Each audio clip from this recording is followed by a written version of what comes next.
Hello, I'm Ben. Welcome to the channel.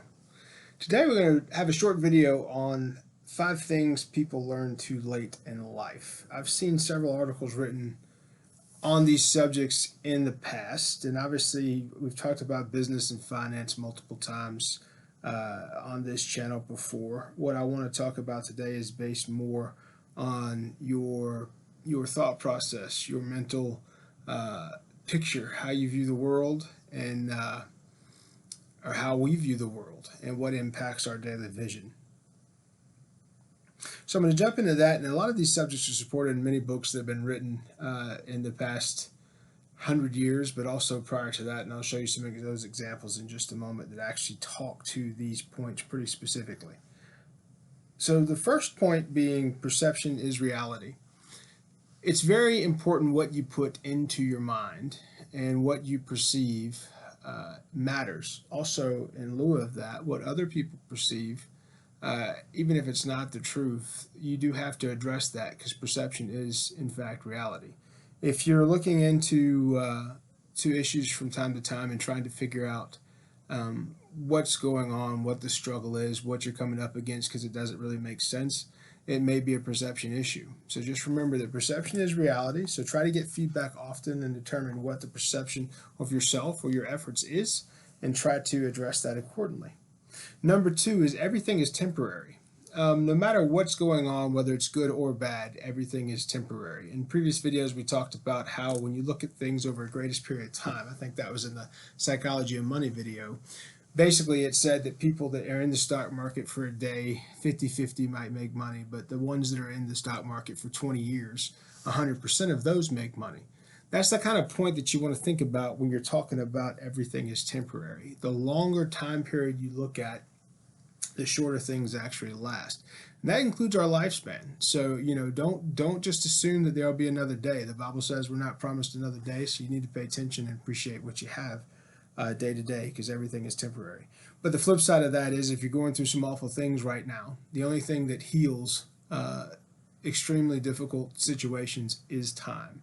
So remember, everything is temporary. Whether it's good or bad, time does move on.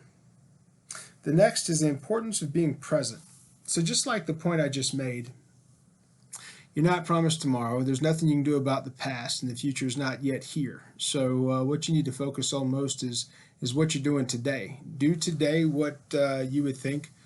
I quoted old Matt from Demolition Ranch earlier on this channel talking about do something today that makes you better tomorrow than you were yesterday.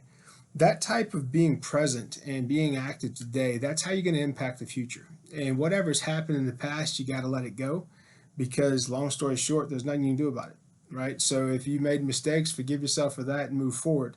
If you're planning for a future, don't wait to start. Don't wait to take action. Start today. The importance of being present. Also, when you are present, in a world of cell phones and all the technological noise that we have, being in a room with people is not being present with them. Put the junk away so you can pay attention to those around you because they may not be around you much longer. You may not have that quality time, and things change dramatically in a very short period of time. So be present, be intentional about that, be deliberate. Number 4, do what you love what you do. So that's easily said, and it may take you decades to decide what that thing is.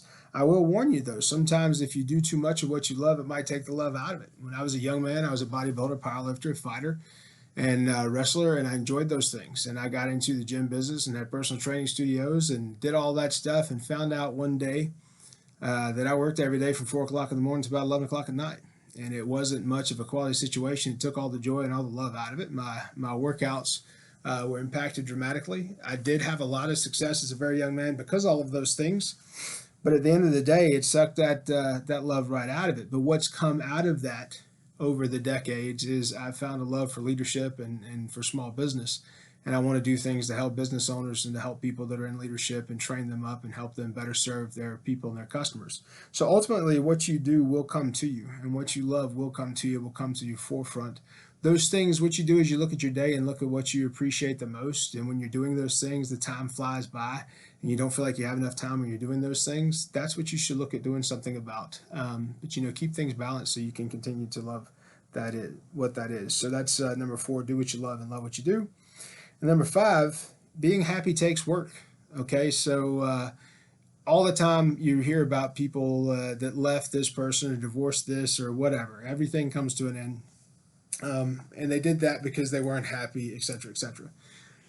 2 things that psychology will teach you, and sociology will try. Happiness comes from within yourself. If you're not happy yourself, no one else is going to make you happy.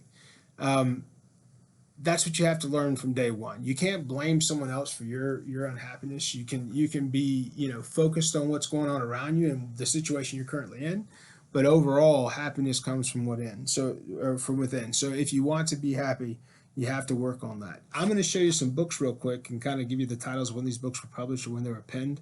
Give you an idea? These aren't new concepts, right? So one of my favorite books is Marcus Aurelius' Meditations. This is Meditations. This is my favorite copy. I've written all through this and worn these pages out. I bet I read this copy no less than 12 times.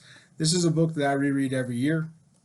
And the reason I'm pulling that up is it talks to each one of these points we've mentioned.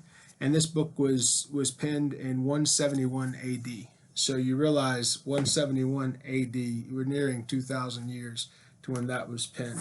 Another great book is called Why Worry? I picked this up in a book lot just a few months ago and read it for the first time. This was penned in 1907, and it talks to all 5 of these concepts. In that, he actually talks about the advent of the phone and how he thought that was going to get in people's way of being present in their daily lives. That and newspapers were the problem. So it's kind of interesting that we come up with the same issues no matter what the technology or what the limitations seem like at the time. The next one, this is Dale Carnegie's book, How to Stop Worrying and Start Living. This was penned in 1944. And a lot of the points that are made in the one that I mentioned earlier, this Why Worry, these same concepts came up. Perception specifically. Why worry? Basically, yesterday is yesterday, so adjust what you're doing and try to move forward. So that's a great book when you want to look and talk about these subjects as well. And then the final is another Dale Carnegie. This was penned in 1936. This is the How to Win Friends and Influence People. That book is a bestseller, and it has been for nearly a century. The reason I mentioned that book is each one of these things are actually in that book as well, and it addresses the importance of being present and being happy in what you're doing and choosing to be happy and choosing to love what it is you're doing, as opposed to migrate towards something that you think makes you happy, that you would love. Perception is reality. Everything is temporary. The importance of being present. Do what you love and love what you do. And then being happy takes work. I hope you enjoyed this video. I try to make some shorter videos from time to time with some book recommendations because I do read a good bit. And I think these would be exceptional for everyone to read. They are all on my annual reread list. So I read these books every year. And I add new ones to it, like the one there I mentioned. I added that to it this past month. So if you like the channel, please subscribe. Please recommend the channel to those that might subscribe as well. And I appreciate you spending the time with us today. Be good.